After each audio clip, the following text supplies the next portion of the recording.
后来最近要搁挂猪仔咯，嘛引来就真侪鸟仔要来偷食，农民是采这个稻草人要来赶鸟仔。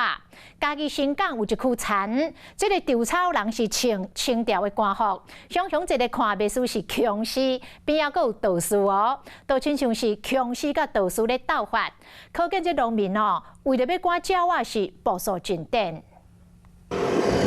稻田内有一个穿清朝官服的稻草人，阁有一个假人头，头壳顶有戴一张符啊，自称传说中的强师。这个画面，互人看到感觉恐怖。另外一边，有稻草人穿黄色的道袍，这个画面看过袂输是道士甲强师的大斗法。这个画面引起大家的讨论。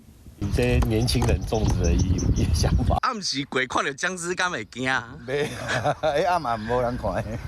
这是嘉义县新港乡之所以设稻草人，是因为最近二期的稻作要采收啊，有农友发挥伊的创意，将稻草人打扮做强师甲道士，来跟麻雀竞争，希望能够让它的稻田能够有好的收获。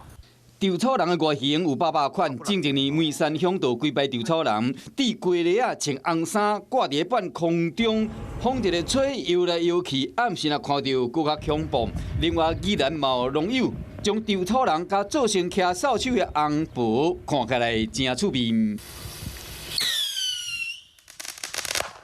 其实为着要赶赤鸟啊，真侪农友会用大公香挂炮啊。